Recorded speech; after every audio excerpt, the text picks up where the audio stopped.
What's up, everybody? Welcome to this midday podcast. I just want to talk about mental health for a little bit.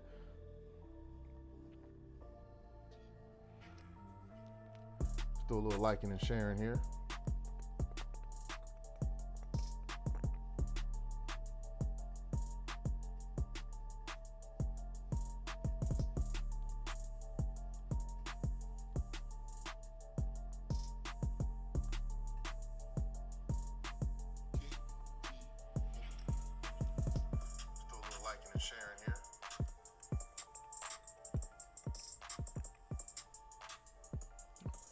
Today, I definitely wanted to discuss a topic that's obviously dear to me, since we're talking about it.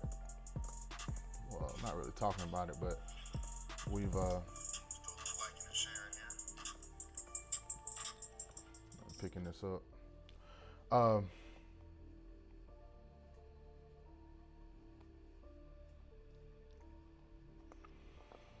Mental health.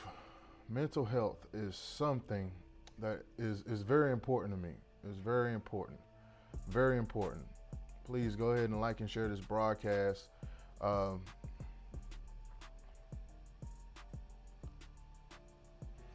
going to give just another second or two. We're going to hop right on into it. One side. Everything locked in. Okay. Excuse me.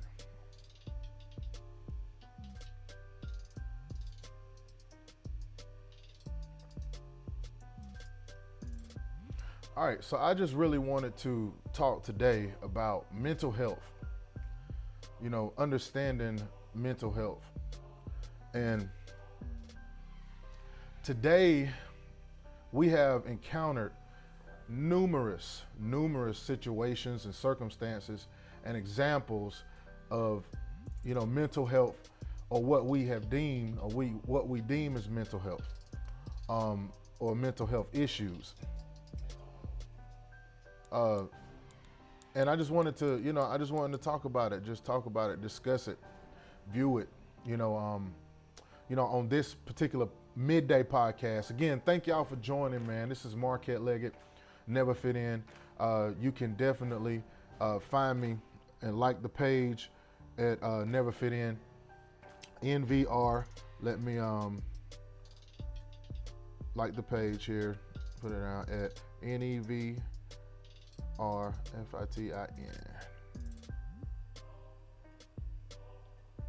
So let me pin this real quick.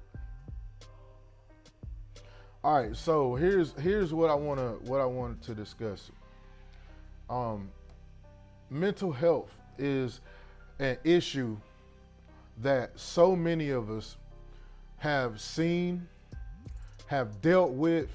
So many of us have experienced what people have called or deemed as mental issues.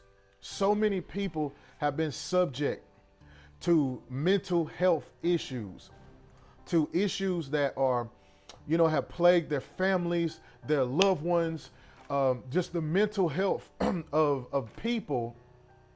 We have seen this labeling take people out left and right. We have witnessed people be put under this label. We witness the power of the psychological destruction of this label, and we have witnessed loved ones, family, friends,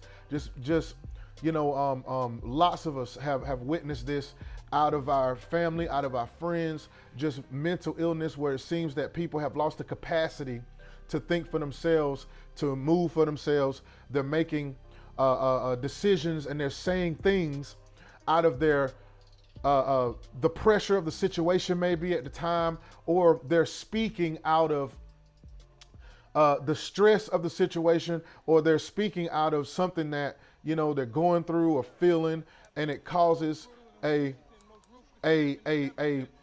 mishap or misjudgment, and what we call it, in their mental state and mental capacity.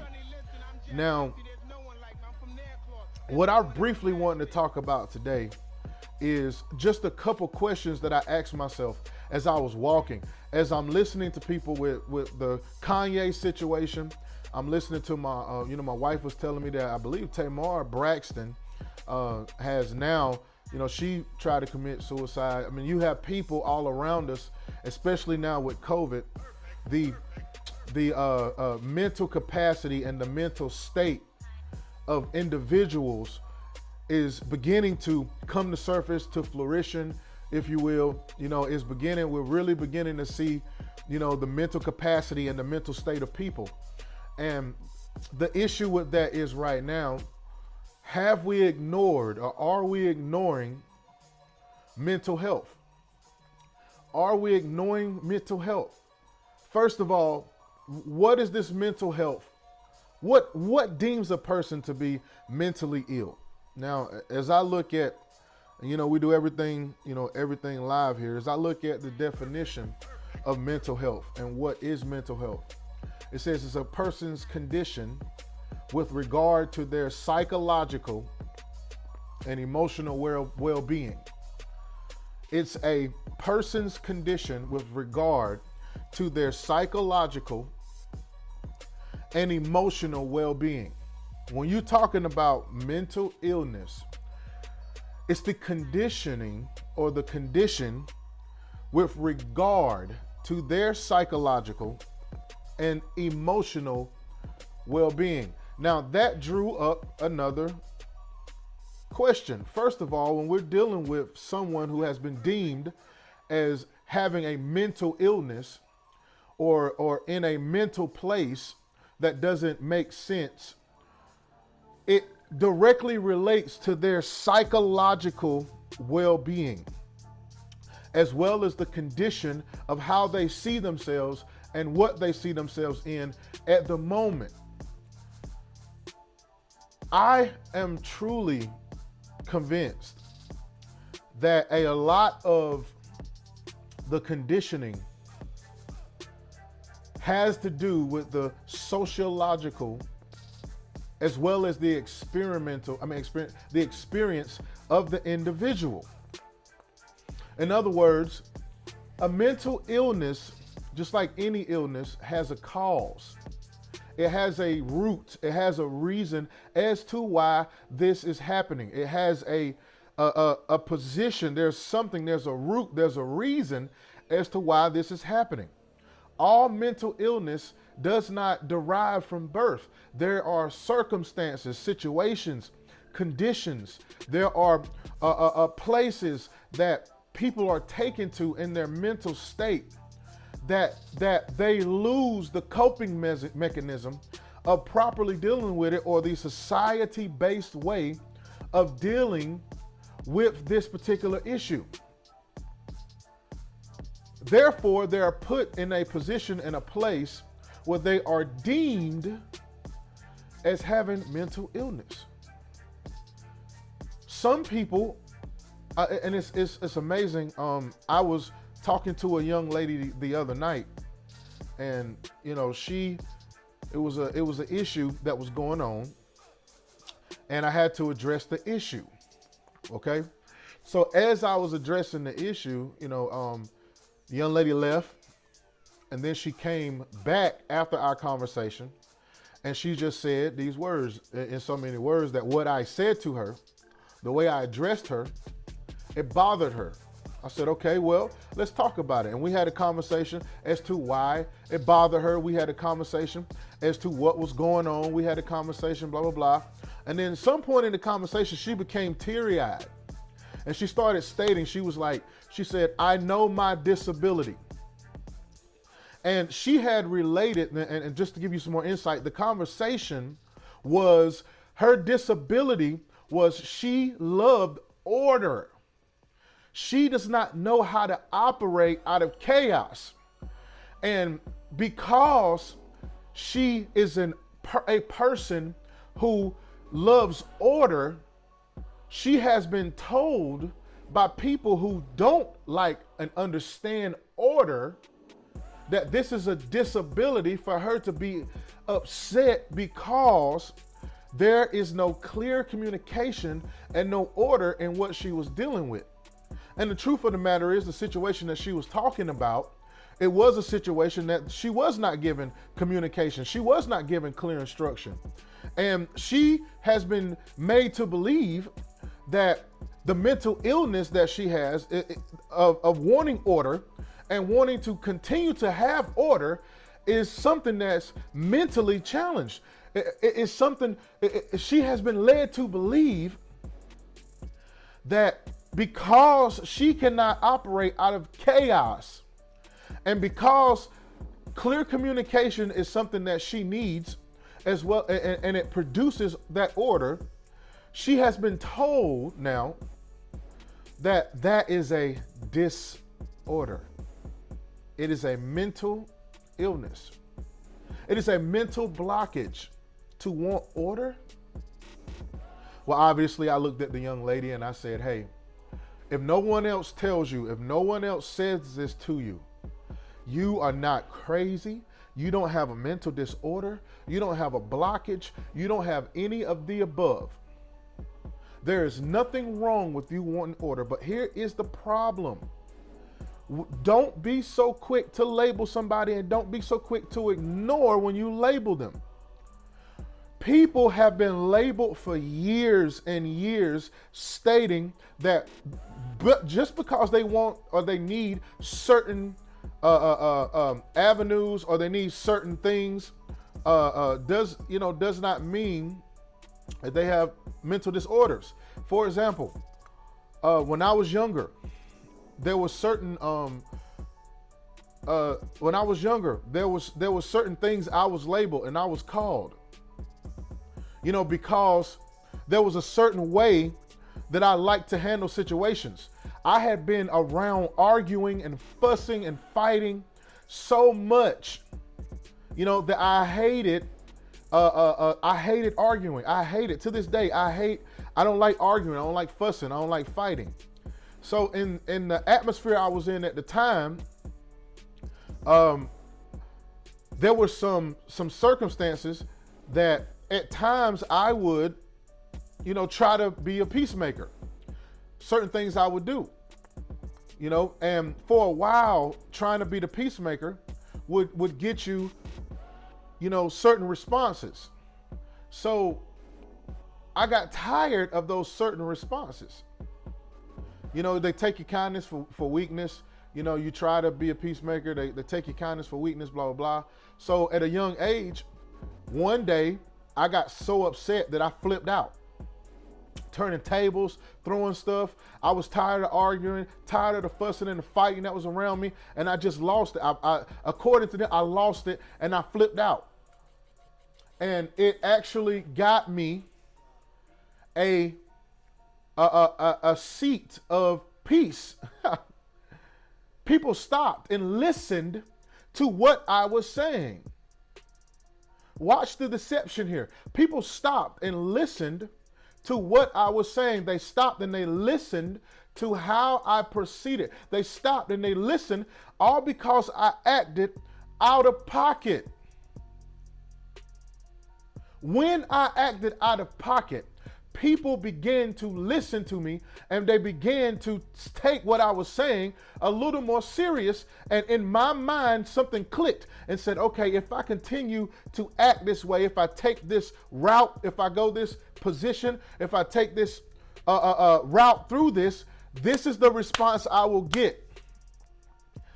My society created my mental health. My environment created the mental illness that they labeled me with. My environment now created this atmosphere that I felt like if I respond this way,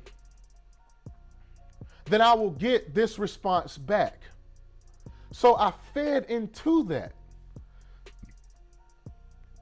And like anything else, over the years, that thing grows. It gets stronger. It gets more powerful.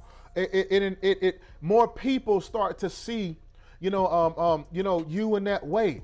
So it starts to take you over. So now every time you have a certain feeling and you want peace and you want this, you revert to that action. Now, because that action now is not societally accepted, what ends up happening is people start saying you are bipolar, or they start labeling you with some type of mental illness because you bought into this action happening. As a result of this action now, and people now cope or saying, hey, you're bipolar, you're this, you're that, you have that going on. Why is this and blah, blah, blah. You start to feel bad about what you're doing. So now you start to reach out to other coping mechanisms in order to control that side of you.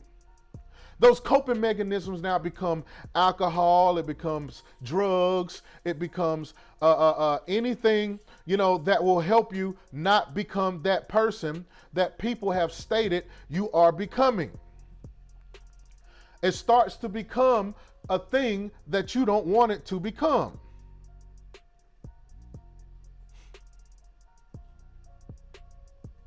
So we end up now having these coping mechanisms that we reach to and reach for that are supposed to subside the crazy side of us, whether it's medications, whether it's drugs, whether it's sex, whether it's food, whether it's gluttony, whether it's being codependent, whether it's being irrational about yourself, whether it's a lack of faith, whether it's a loss of faith, whether it's a loss of time, whether it's a loss of whatever or a lack of whatever. What ends up happening is that now there's a coping mechanism for this issue, and what people will do is people will ignore the actual mental health issue instead of dealing, and find more coping mechanisms. Let me put this up. That's amazing that people can also label you from really what they are willing or willing not to do or accept. And that's absolutely correct. People can label you from really what they are willing or not willing to do or accept. And it's amazing how if a person is not willing to accept something from you, then they will label you and what they can't accept from you. I can't accept. What happened with this young lady is she ended up not wanting to accept chaos. As a result of her not wanting to accept chaos, she now is in a chaotic situation, okay? While in this chaotic situation, the people that did not want to accept the help or the change or what she was giving or what she was offering were able to infiltrate her mentality and her mental enough, and to the point that it convinced her, and she was able to convince herself really, that her outlook on life was wrong. Now, let me put in a soundbite here. We're not talking about, people who are saying they hear voices and see things. I believe that is a buildup, and it is a effect, but it's not a cause. I believe, and in my studies, schizophrenia is not something that just happens. Saying crazy stuff is not something that just happens. Every single mental illness has a cause. Whether that cause was stimulated by a life event, by a turn of events, by a series of events, every mental health issue has a cause. Every one of them.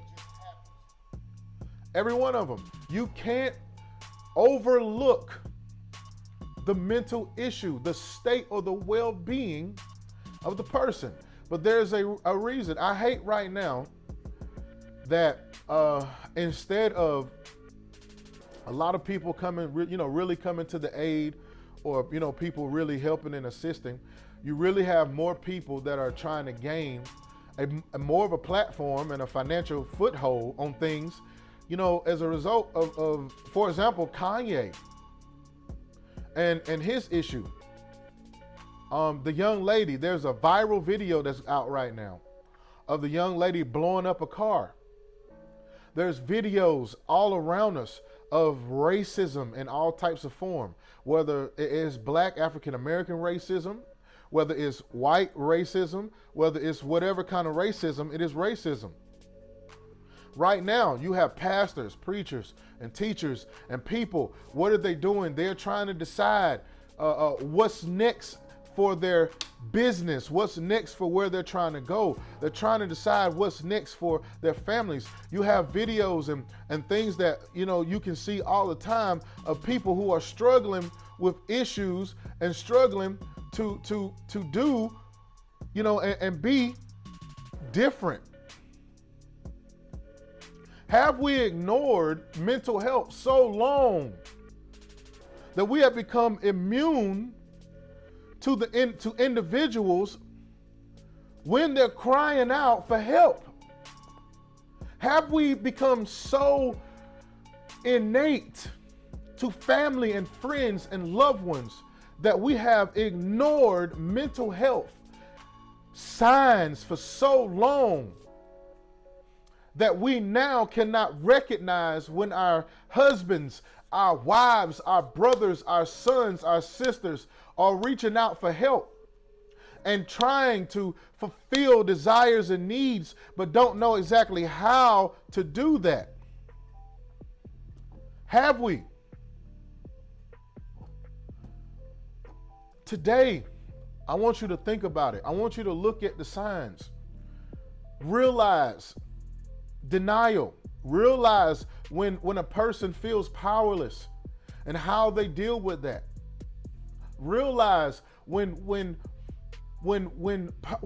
people are being bogged down and they're being listen, the mental state of today's society, in my opinion, is so low. We will accept the feeling of being prophesied to instead of really getting God for ourselves and understanding God for ourselves.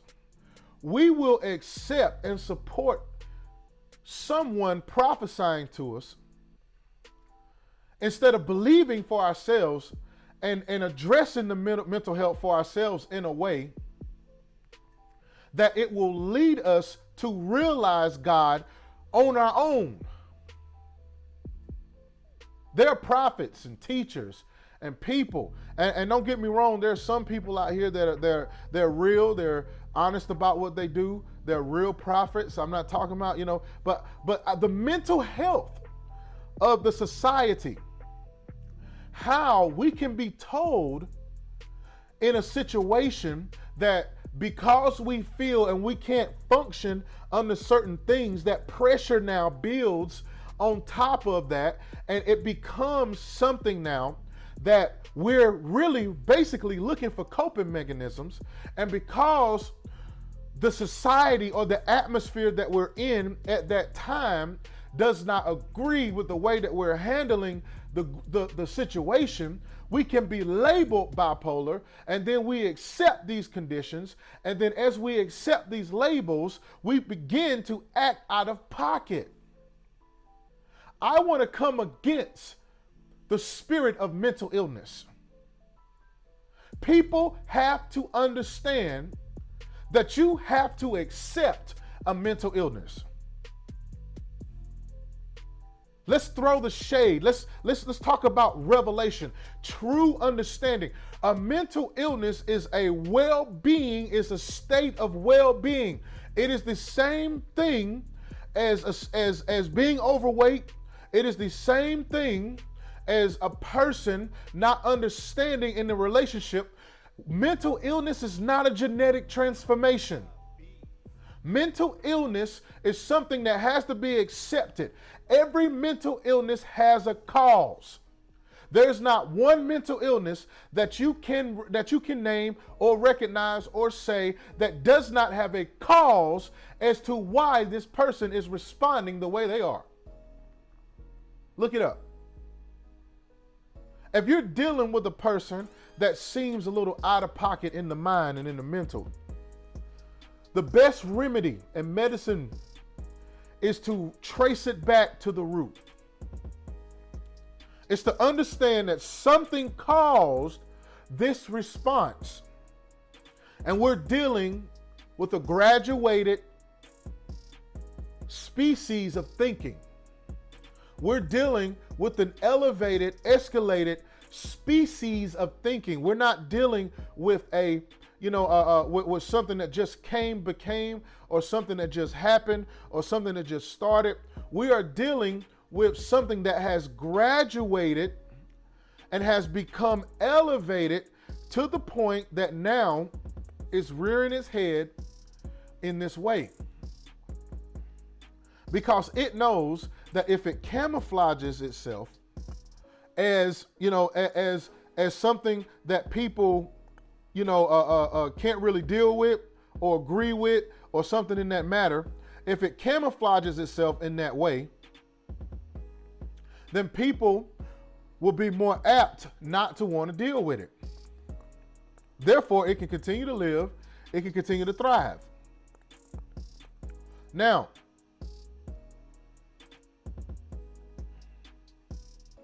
here's what I really want to, I really want to touch bases, man. I really want to say, are the issue of mental health in America right now is a very big issue.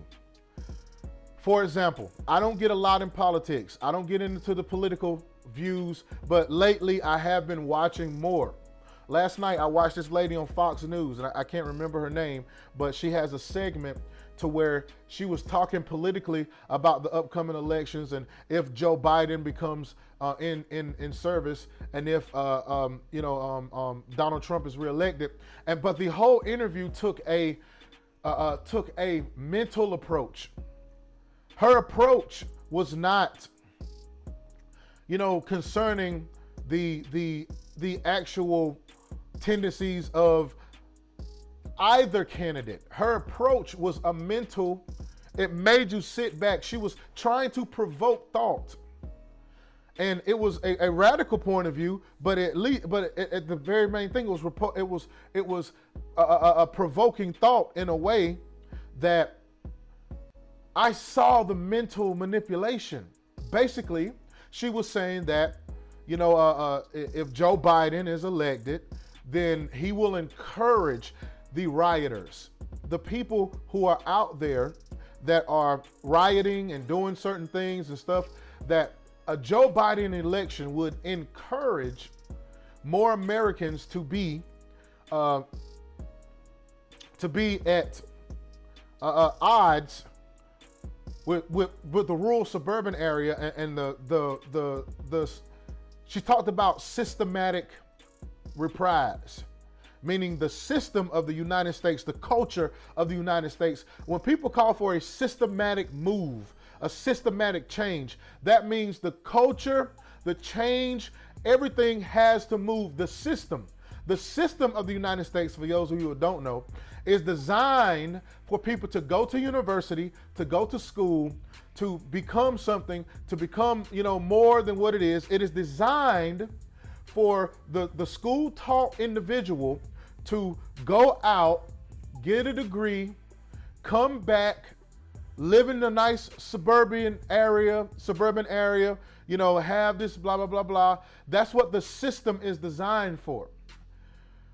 As you can see, that system is being all the way diverted.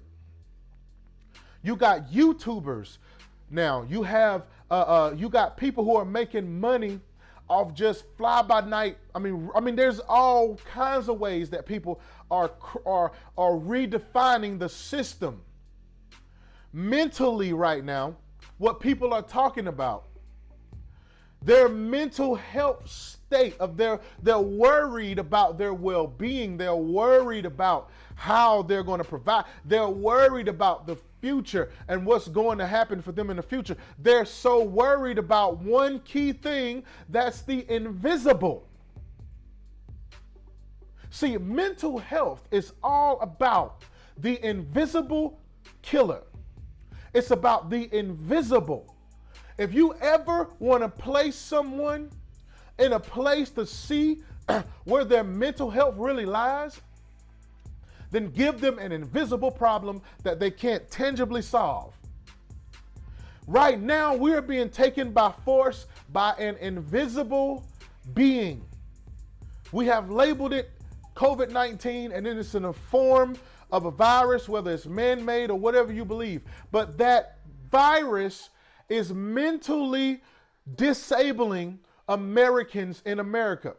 Now you couple that with a civil war within the walls of America, and you have the makings of a mental health storm.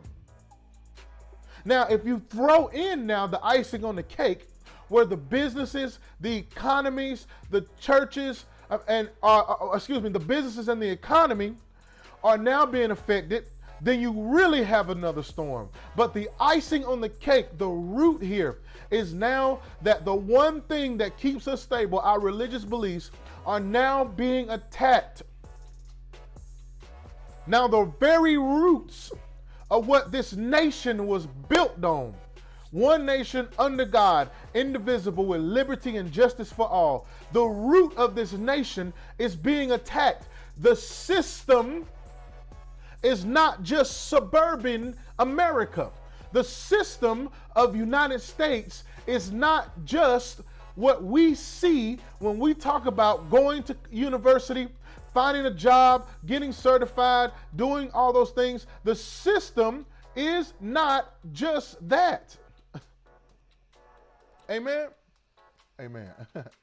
The system now is more than that. This nation was built, whether you're an atheist, Islamic, whatever you want to call it, it was built on the word of God. Whatever version you want to believe, whatever version you want to believe is true, whatever what, but the backs of people that built the United States that we live and know today was based on the Bible and was based on the system of Jesus Christ and Christianity. That system is what's being attacked. Not just your businesses and your economy, but that system has been the one thing that can keep the mindset at ease.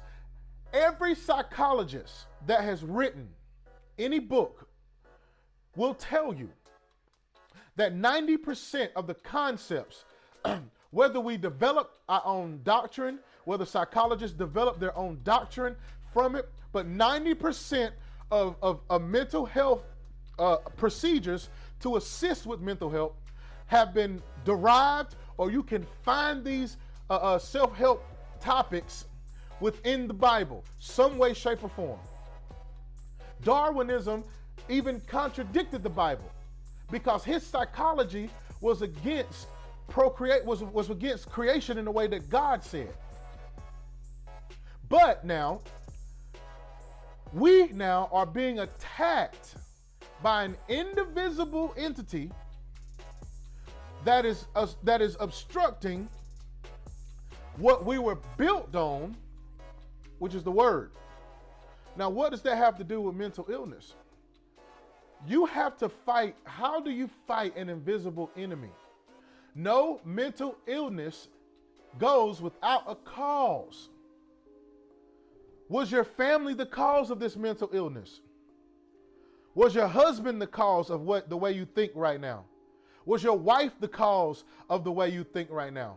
Was your sister, did you get in an accident? Did that person that has this mental illness, that's been labeled with this mental illness, did that person have some extenuating circumstance that has caused them to look at life in this way?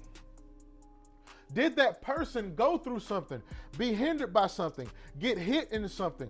Are they just one big pot that's boiling over that now they need someone to vent to? Who does a man vent to? Who does a woman vent to? Is that venting something that has been bottled up, that now mental health is the only thing and the only way that they can get over what's going on? And then why are they being labeled this? Men and women, we have got to stop ignoring mental health. We have got to stop ignoring the signs of mental health, the signs of people who are clearly showing they need help.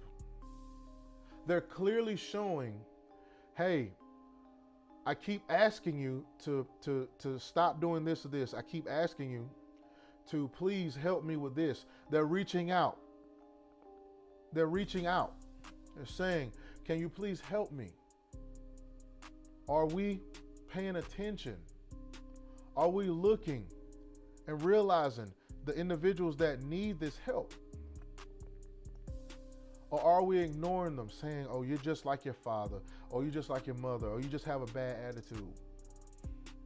For years, I was told that my attitude was in and out. Purchase your tracks today.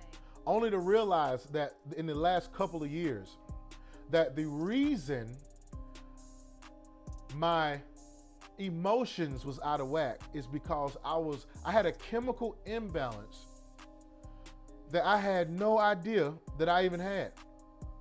My sugar was completely through the roof. I was not educated on this issue. And instead of people saying, hey, let's really go, let's see if we can get you checked out, or let's see if we can go, have you done a physical?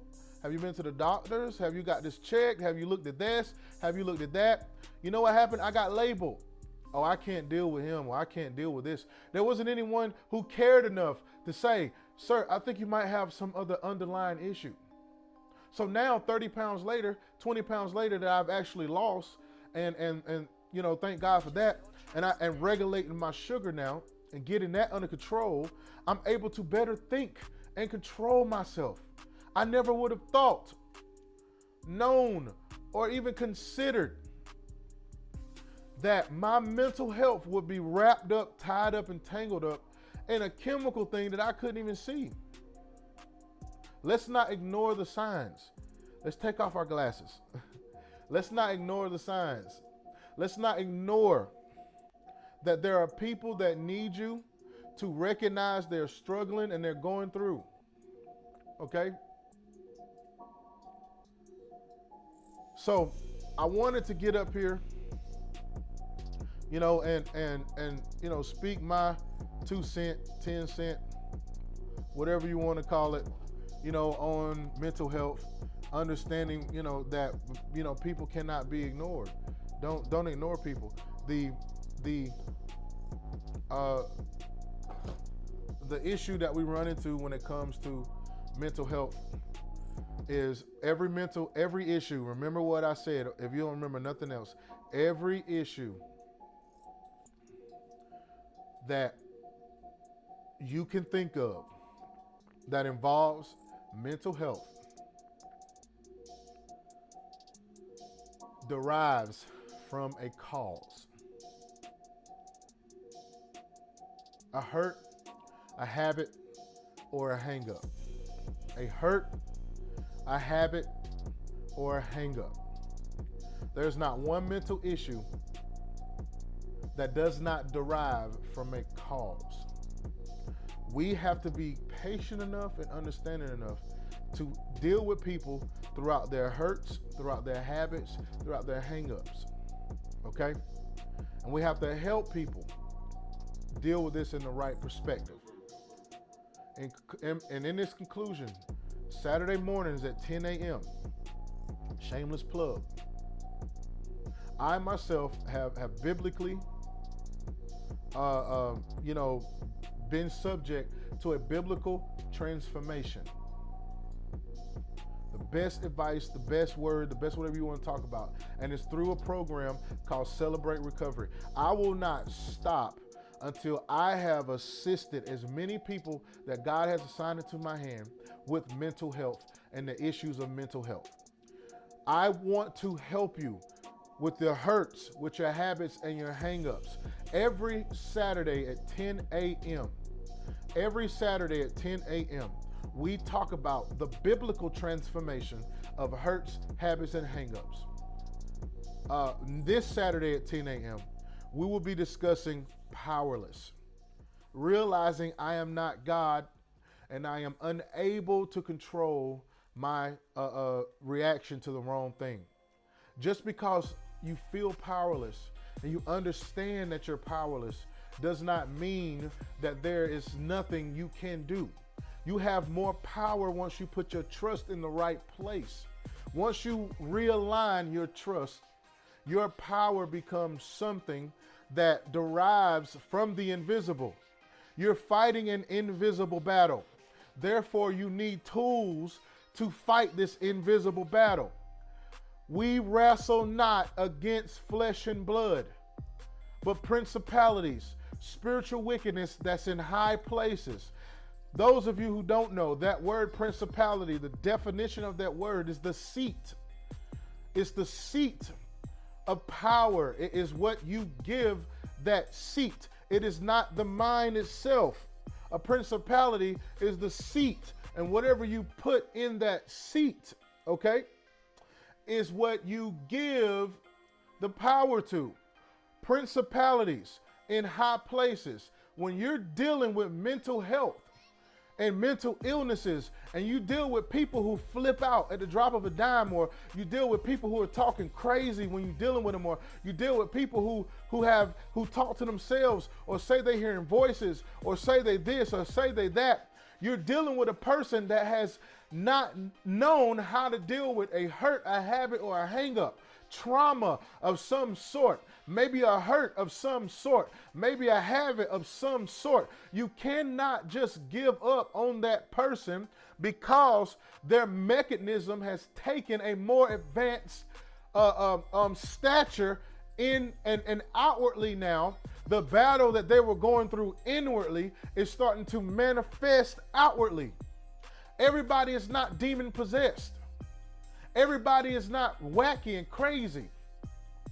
Some people have just bought into a certain response and a certain action that now, gives them this feeling of false power, this feeling that states, you have been given power by acting this way. You see how people don't bother you or worry you. You see how it makes you feel, this coping mechanism. You see how this happens when you talk crazy, when you act crazy. It makes you feel better. People leave you alone. That is not a mental illness. That is somebody needs to love you enough, and you need to find your way to somebody and around somebody that will direct you in a biblical way to a place that will help you. And I'm not going to lie. I tried all kinds of routes and avenues. All kinds. They did not work. And I don't want to sit here and talk cliche-ishly and, all that stuff and, be super, spiritual or whatever, you want to call it. But what I do want to say is that I could not find nothing else to help me. Once I ran into this, and I didn't run into this program till I got to Georgia. I never knew this program even existed. And once I got to Georgia, I was going through some things, and I was just mentally, I was out of it. And this program I found, which is called Celebrate Recovery, which is the program I teach now on Saturdays at 10 a.m., helped me regain my focus when it came to mental illness. People, I'm telling you, one thing that you don't want to ignore is a person that's reaching out, through mental, that's reaching out, that's reaching out, that's reaching out. So, as I was saying, there's no mental illness that does not have a cause. That cause now is the reasoning behind what you're facing or they're facing and what you're going through. Do not ignore the cause. These killers, these serial killers, these people, this thing has boiled over. This thing going on right now with the police and African Americans and just everything that's going on. Everything that's going on right now is a boil over. This is not just happening. People are tired of certain responses.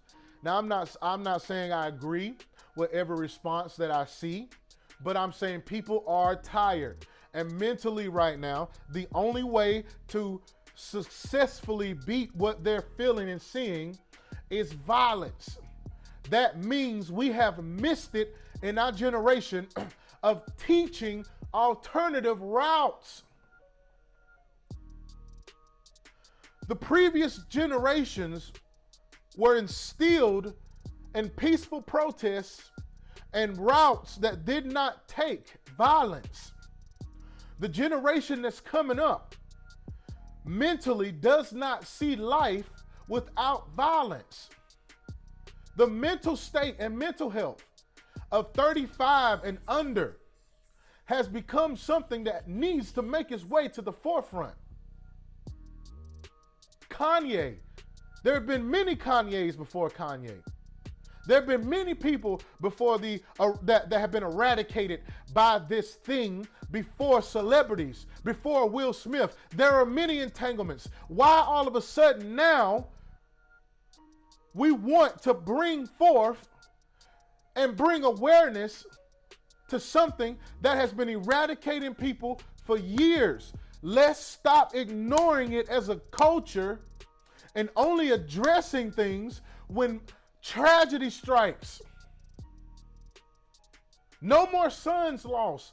No more lives lost. No more suicide. Let's start taking the initiative to pay attention to mental illness, to look at the cause, to find the hurts, the habits, the hang-ups. Let's start taking the initiative to say, hey, there's a program for you. I'm putting you in that program. Meet me Saturday morning at 10 a.m. You ain't got to get out your bed, grab your phone, come online, join me Saturday morning, 10 a.m., snatch that loved one, go to that loved one's house, and let's beat mental illness together. I thank you for joining. This is Marquette Leggett, Never Fit In. Remember, do not ignore mental illnesses. I will see you on Saturday. God bless.